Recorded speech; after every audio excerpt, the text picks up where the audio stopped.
Please subscribe Ito Manny Vlog.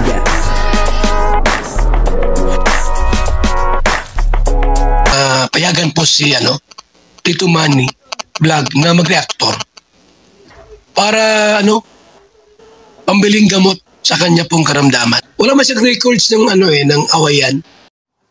Yan po si Kalingap Edu ay nasa hospital. Bakit po kaya nasa hospital itong si Kalingap Edu? Alamin po natin at napapanoorin po natin yung video. Pero bago po yan, ako muna po yung bumabati sa inyong lahat ng magandang umaga, magandang tanghali, at magandang gabi sa inyong lahat mga kapatid. Saan man kayo ng panig ng mundo naroroon ngayon ay mag-iingat kayo palagi at napagpalain kayo ng ating Panginoon. Maraming salamat din po sa patuloy na tumatangkilik sa aking YouTube channel at nanonood sa aking video reaction. Patuloy lang po natin supportahan sila Kuya Bal Santos Matubang, Kalingap Rab at Ate Edna Vlog. Kung nanonood po tayo ng kanilang mga video, ay huwag po natin skip yung ads upang sa ganun ay patuloy tayo makatulong sa kanilang adhikain sa pagtulong sa ating kapwa na nagigaw sa buhay. Ito po yung video na kung saan si Kalingap Edu ay nasa ospital. Bakit nga po ba nasa ospital itong si Kalingap Edu? Ano po kaya ang nangyari?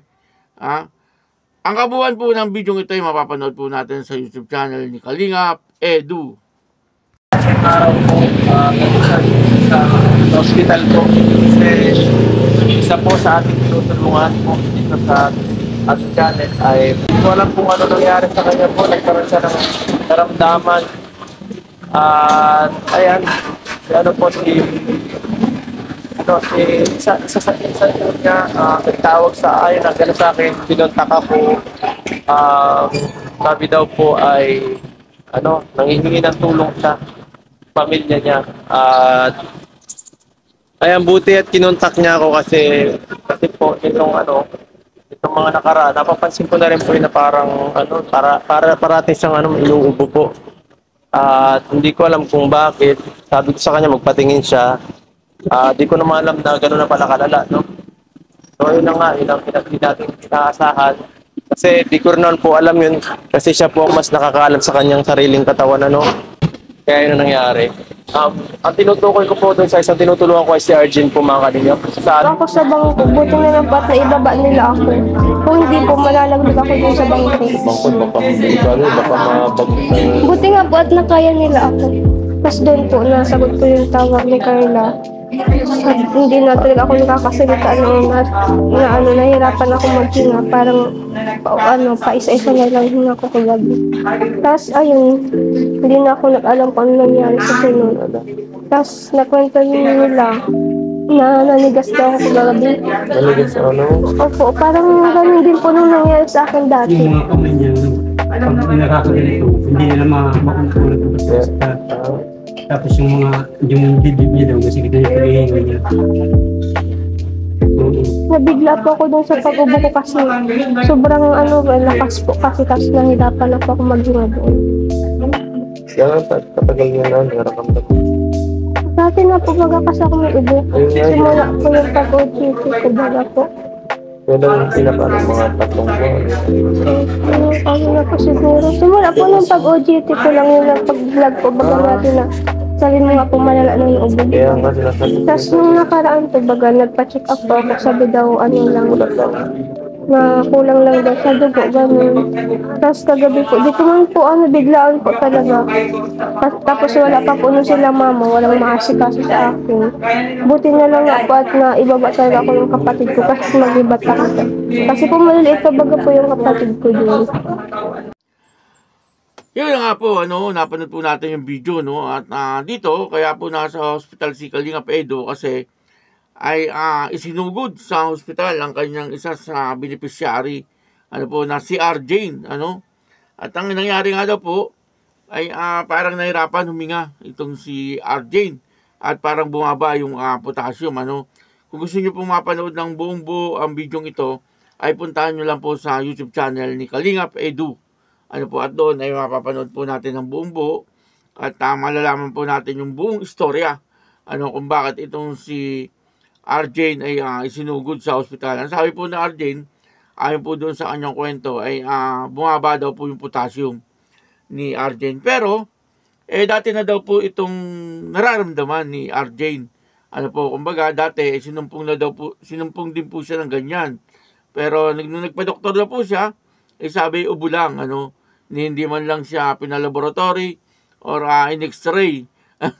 Grabe naman po yung doktor na yun, Alam naman po na merong nararamdaman na hindi maganda, ay ganun lang ang sinabi, sa ubo lang, samantalang yung ibang doktor, talagang nagpapasigurado po sila, Ang ginagawa po nila, pa-laboratory or pinapa-x-ray yung pasyente upang sa ganun ay malaman talaga ang dahilan kung bakit siya ay nahihirapan huminga.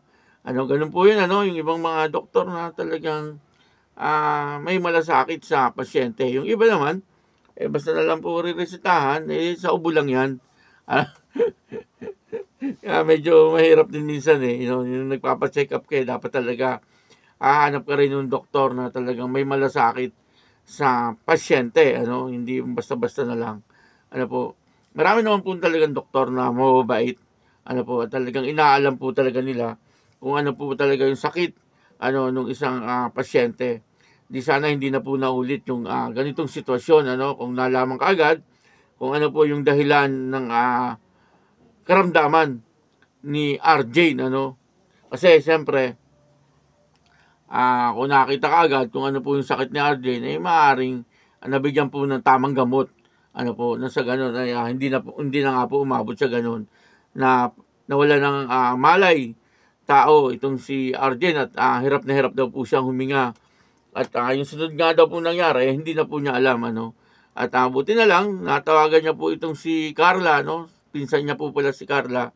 Natawagan niya at yun na nga, naidala po siya sa hospital at pagdating ng hospital ay doon na daw po nagising itong si RJ, nandun na po siya sa hospital. Medyo delikado, medyo delikado yung mga ganung sakit na biglang nahihimatay. Siguro kasi nga po nahihirapan na po siyang huminga, kaya yun ang nangyari sa kanya, kumbaga wala po siyang mainom kahit man lang reliever, upang sa ganun ay maging maayos yung kanyang paghinga, Ang importante po doon siguro ay nakabitan siya ng oxygen. Kasi karamihan naman po pagka ganyan nahirapan huminga, nilalagyan po talaga ng oxygen, sinusurohan at sinasaksakan po ng tamang gamot, nang sa ganun ay maging maayos ang kalagayan ng isang pasyente. At tama po yun, yung nangyari po sa kanya, inilaboratory po siya, at kinunan siya ng dugo upang malaman talaga kung ano po talaga yung kanyang naging sakit. Pero ang sabi niya po ay parang bumaba yung kanyang potassium. Pero po akong kaibigan ganyan, bumaba po yung potassium niya. At talagang hindi po siya makalakad. Hanggang sa ngayon ay nahihirapan po siyang lumakad.